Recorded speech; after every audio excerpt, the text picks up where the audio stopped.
اهلا بيكم حبايبي، منورين قناه بيتو تشانل. معاكم داليا و وحشتوني جدا جدا جدا. بقالي كتير ما عملتش فيديوهات، ولكن كنت بتابعكم وبتابع تعليقاتكم، برد على تعليقاتكم على الفيديوهات القديمه. النهارده قلت اعمل فيديو كده بمناسبه ان احنا قربنا على الكريسماس ورأس السنه واكلات بقى السمك والحاجات السي فود كلها.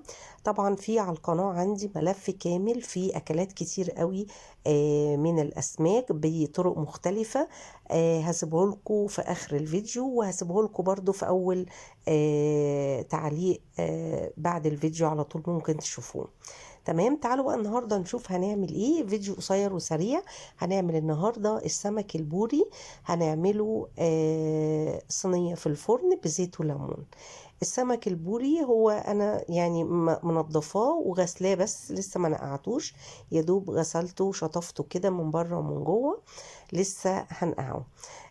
اولا ده سمك بوري مش طبار، عشان ناخد بالنا من النوعين بيبقوا قريبين قوي في الشكل، ولكن في حاجة مهمة قوي بتميز السمك البوري، انه دايما بتبقى دماغه من فوق مبططة، بتلاقوها كده مبططة، مش ملهاش بوز ومسحوبة.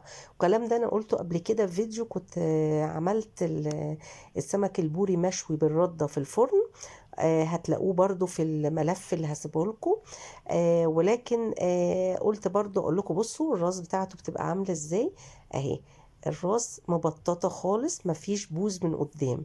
دي اكتر ميزه، بتبقى سهل قوي ان انتوا تفرقوه يعني. شايفين طبعا السمك طازة وبيلمع وماسك نفسه كده، وخياشيمه كانت حمرة دم طبعا. انا هعمل ايه دلوقتي؟ انا هنقعه في ايه؟ في مية ودقيق وليمون. مش هعمل اكتر من كده. اوكي، هنقعه حوالي 10 دقايق وبعد كده اشطفه واصفيه. وتعالوا بقى نشوف احلى تتبيلة ممكن تعمليها عشان نعمله مشوي في الفرن بالزيت وليمون، وهتلاقوه طعمه والنتيجة هتبهركوا قوي.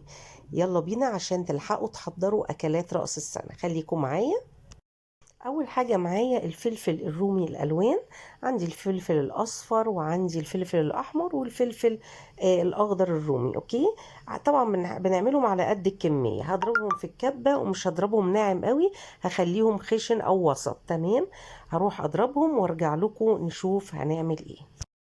هنا ضربت كده الفلفل زي ما انتوا شايفين، ضربته وسط. مش عاوزاه ينعم قوي. بعد كده بقى، بعد ما ضربته كده، هبتدي اضيف بقى بقية المكونات. تعالوا بقى خدوا بالكم المكونات اللي انا هضيفها، حاجات بسيطة جدا وسهلة، بس هتفرق معاكم في الطعم.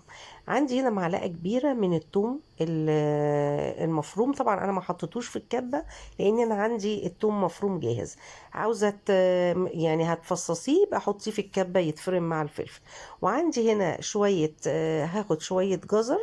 انا بشرة جزراية بالمبشرة. تمام، عاوزة تضربيها في الكبة اوكي، بس انا بشرتها افضل. وعندي شوية شبت كده حلوين، هضيف بقى شوية الشبت كده بيدوا نكهة حلوة قوي في السمك. هضيف شوية شبت حلوين واخلي شوية كده للسلطة. تمام.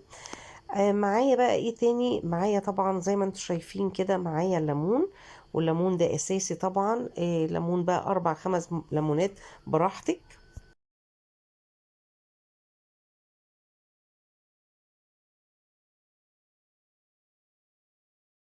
بعد ما عصرنا الليمون بقى، تعالوا نضيف بقية المكونات البسيطة. معايا شوية خل حلوين، يعني معلقتين كبار، ومعايا كمان شوية زيت. وبعد كده بقى هبتدي اضيف ايه؟ اضيف التوابل بتاعتي. هنضيف بقى شوية بابريكا مدخنة، وبعد كده عندي هضيف شوية ملح، وهضيف طبعا أهم حاجة في التوابل الكمون. وده طبعا الكمون والليمون والثوم دول أهم 3 حاجات لأي نوع سمك. هخلط بقى كل المكونات بتاعتي دي. بعد ما عملنا التتبيلة الجبارة بقى، تعالوا نجهز الصينية بتاعتنا. معايا الصينية بتاعتي غطيتها بورق الفويل، وبعد كده هو معايا بصلاية مقطعاها طرنشات زي ما انتوا شايفين كده، طرنشات رفيعة.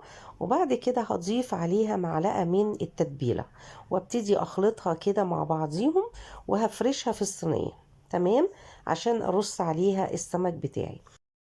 بصوا قبل ما احط التتبيله زي ما انتم شايفين كده انا عملت شويه تشريحات كده في السمكه من ناحيه واحده، عملت لها 3 فتحات كده عشان التتبيله برضو تتبل اللحم من جوه، بس عملتها من ناحيه واحده. تمام. هبتدي بقى احط التتبيله بتاعتي، احطها في بطن السمكه واحطها في الفتحات اللي انا عاملاها، وابتدي ارص السمك بتاعي على البصل. تمام. اهو هكمل بقى بقية السمك. عاوزة اقول لكم وصفة بسيطة جدا وسهلة وما بتاخدش وقت في الفرن، وطعمها بيبقى رائع جدا. بصوا تنفع طبعا في راس السنة في العزومات، وتنفع في اي وقت يعني. تمام. اهو